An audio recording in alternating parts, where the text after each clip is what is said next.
Welcome to True Love Sports Top Matchups. Of week number 4.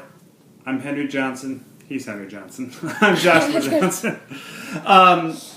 Green Bay, Chicago. Here we got two teams kind of going in different directions. Green Bay does have one win, but it was against the Jets. The Bears also just beat the Jets. Looked pretty impressive on Monday night.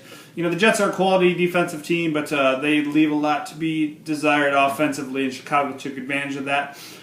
Jay Cutler is hot right now. Brandon Marshall's a little dinged up. I look for him to be a little more healthy going into this game. Alshon Jeffrey is just a beast. He can go up and just get about anything. Green Bay's got a lot of work. Aaron Rodgers and Eddie Lacy both struggling right now. I know Cobb and Nelson are doing some good things on the offensive side of the ball, but this defense and the rest of their offense is not doing very good. What do you think about this game, Henry? Well, I think this is also going to be a really great game. You know, I would call it the Tundra games because they both play in ice-cold, frozen tundra. Yep, certainly a great rivalry game, an in-division game. Anything could really happen. You don't really need to look at the records going into this, so it's certainly a clash of two old-school football teams. Any more thoughts on that game? No, not really. Okay, now we have a couple other teams going opposite directions. The Eagles seem to be struggling in the first half and then blowing people away in the second half. San Francisco, kind of the opposite. They've had some really bad second half letdowns, and here we are as they host the Eagles. Eagles have do a lot of really good things well. Spread people out offensively. They spread defenses out. Fire this year. Yep, and San Francisco does a lot by using a lot of defensive players, a lot of different packages. So it's going to be an interesting matchup there. Any thoughts on this game? Can San Francisco consistently slow down Nick Foles? What do you think, Nick? I don't think that San Francisco, their defense has not been that good this year. So I really don't think they have a really good chance of winning this year. Then again, they are pretty good, and last year they were good, but Levi Stadium has really just not bringing them a walk. No, it's certainly not been good times in the new stadium so far for St. Fran. I think we're going to learn a lot about Philly and what kind of player they're going to be going forward in this game. This is not necessarily an easy game. It's I put it as a coin flip type of game. Yeah, it'll be interesting for both teams to see what happens. Don't they have only one win at home, except that it was preseason? I believe so, yes.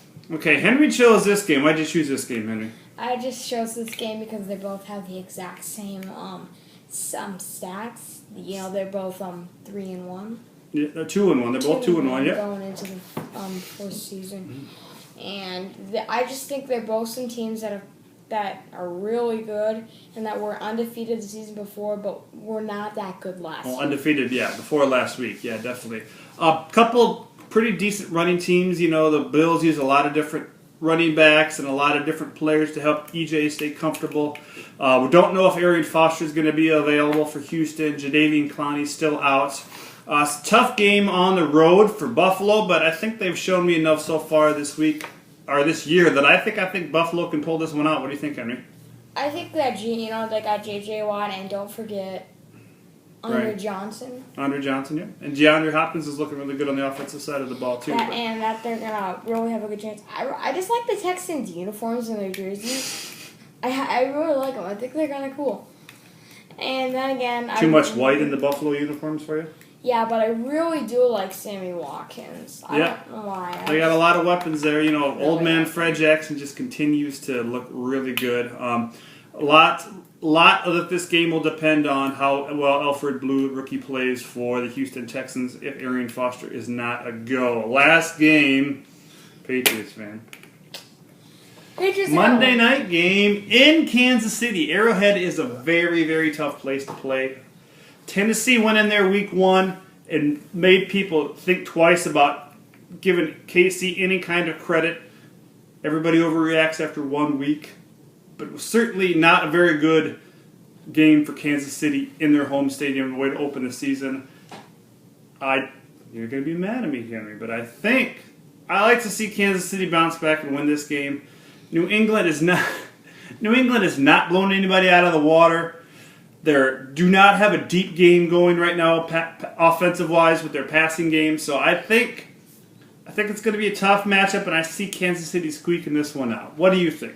Jamal Charles is going to get hurt. He is hurt already. Might not So even good. play. Not going to change my pick because of that. If he plays, they will knock him out.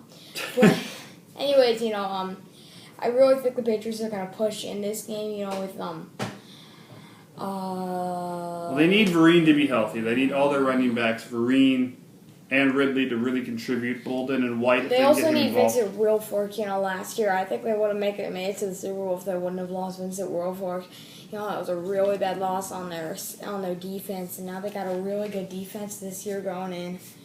Yeah, their defenses look decent besides that Week 1 loss against Miami, but Miami hasn't really gone anywhere since then. So, Well, they're 2-1.